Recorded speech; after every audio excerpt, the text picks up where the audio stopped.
Hi everybody, I'm Jack and this is Raw Tropical Living. Thanks for joining me today. Today we're going to talk about raw vegan food combining.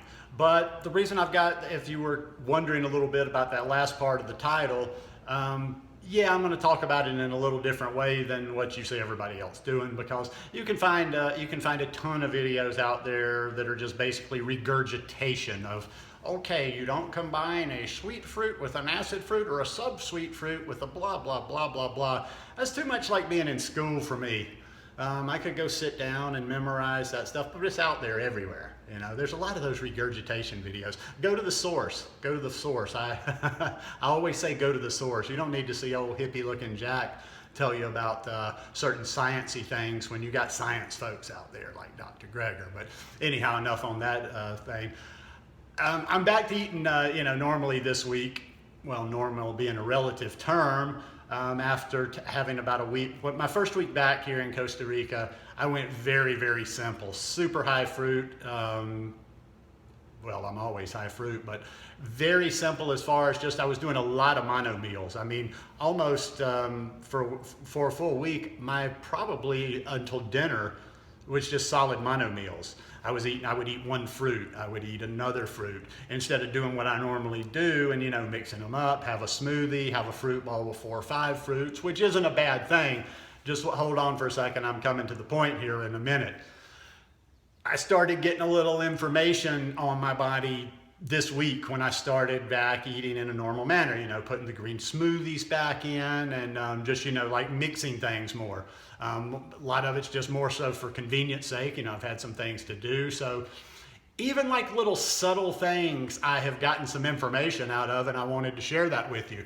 And that's why also that second part of the message, you really need to get in touch with your body on this lifestyle. You really need to learn your body on this lifestyle and stop reaching out and wanting to know my version of it, or stop wanting to know everybody else's take on things when you've got the ultimate judge right inside of you. Your body knows itself better than anybody out there in YouTube land and on the internet, anywhere knows it. So you really, if you're going to do this lifestyle, if you've chosen to do this lifestyle, it's going to take a little bit of effort. If you're not living in a place like me where you can just like bing, bang, boom, grab fruit all the time and eat it, it's going to take a little bit of effort. So if, before anybody says, well, I don't have the time for this, or I have this and blah, blah, blah, it's not negotiable. You have to learn, you have to put a little bit of time and effort into this lifestyle to figure out how to do it. Now, what I figured out was that first off, I've got just like crazy digestion. I can digest most anything. But my digestion has definitely gotten a lot better with this lifestyle. But as far as like the raw vegan stuff goes, I don't have to be uber careful on what I can combine. I hear people out there a lot of times go just like, if they make the simplest combinations that I think are simple, they seem to have problems with that. I don't have any problems with that, but my body, you get a sensitivity when you do those mono meals like I was doing. And when I got back to doing regular meals this week, I notice it and I really feel it, and it locks it in, and it's like one of those little lessons, like the literal light bulb going off with me here by myself going bing. All right, now I really get it. Because there were just certain little things. Okay, I didn't have any fat for that week either. I added some fat back in. So at night, the first time I had like a salad, like a big old heavy salad with some fat in there, digestion slowed down just a little bit. What else? Oh, and once again, not a big deal, but normally I don't really have anything after dinner at night, but every once in a while I'll let myself have a treat if I want a treat. But I always still try to use, fairly good practices of like, in other words, like if I eat dinner really early. So if I eat my big salad or whatever I'm eating, say around 5:30, and then I do decide to have like a treat, like some ice cream or a really creamy smoothie later on, I give it at least 2 hours and sometimes 3. Still not 100% optimal though, because last week I did that one night, and I had my salad, probably waited about 3 hours later, and then made myself some ice cream, and I felt it.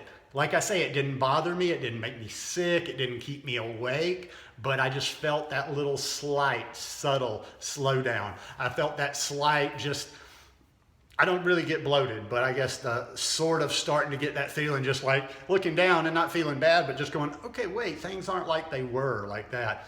And even, like this week, I've noticed a few times in the morning, like this morning, for instance, I made an ice cream, banana and ice cream, and I cut up some pineapple and I cut up some mango in there. The pineapple is not the greatest combination with the banana, but it doesn't give me a lot of problem. But still, it's just not like the same feeling. You've really got to do that, okay? Don't, if you can run around chasing your tails doing all the little crazy cleanses and stuff, I think you can put up with a week of doing a lot of mono meals. But give it a try, because you will really get in touch. You'll get in touch with a lot of the subtleties of your body. Because like I said, I just try to be aware all the time. A lot of this journey for me, and also in what I share with you guys, is just a lot of me observing myself, observing my system, observing like little things I do, So, take from it what you will. But I jump around a lot, so there's probably some things that you can take from me you might not take from other people. Just like, the cooked food. Like, see, I'm hybrid. I'm hybrid. Like, you have the people on one side. I don't fit with any of the sides. I don't fit with the raw vegans. I don't fit with the cooked vegans, because the raw vegans say, oh, if you dabble into that cooked, you won't come back. It'll spiral out of control. And the cook says, oh, you can't get everything you're needing on that raw stuff. So I just kind of stay in the middle, away from my stuff. So I am hybrid. I should take that name. I am hybrid. Because I can step back and forth into both worlds, so you can learn stuff, because you can, if you're a raw vegan, you can learn how it affects my body when I'm eating that cooked food and coming back on the raw. And I'll tell you, after being back here for, how long have I been back now?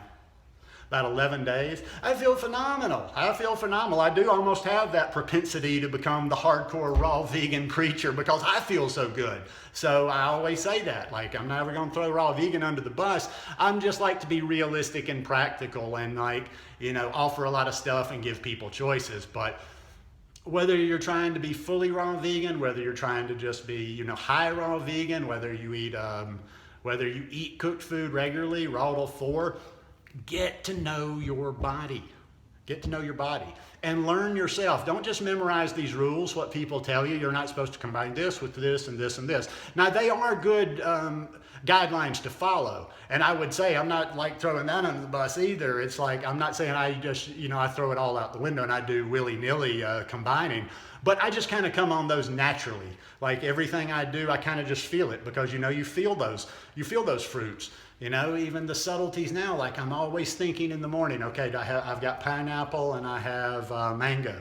Like tomorrow morning, I will get those higher water content fruits in first. And that's where my thinking is more so now, instead of just, mindlessly waking up in the morning and making my big ass bowl of banana and ice cream.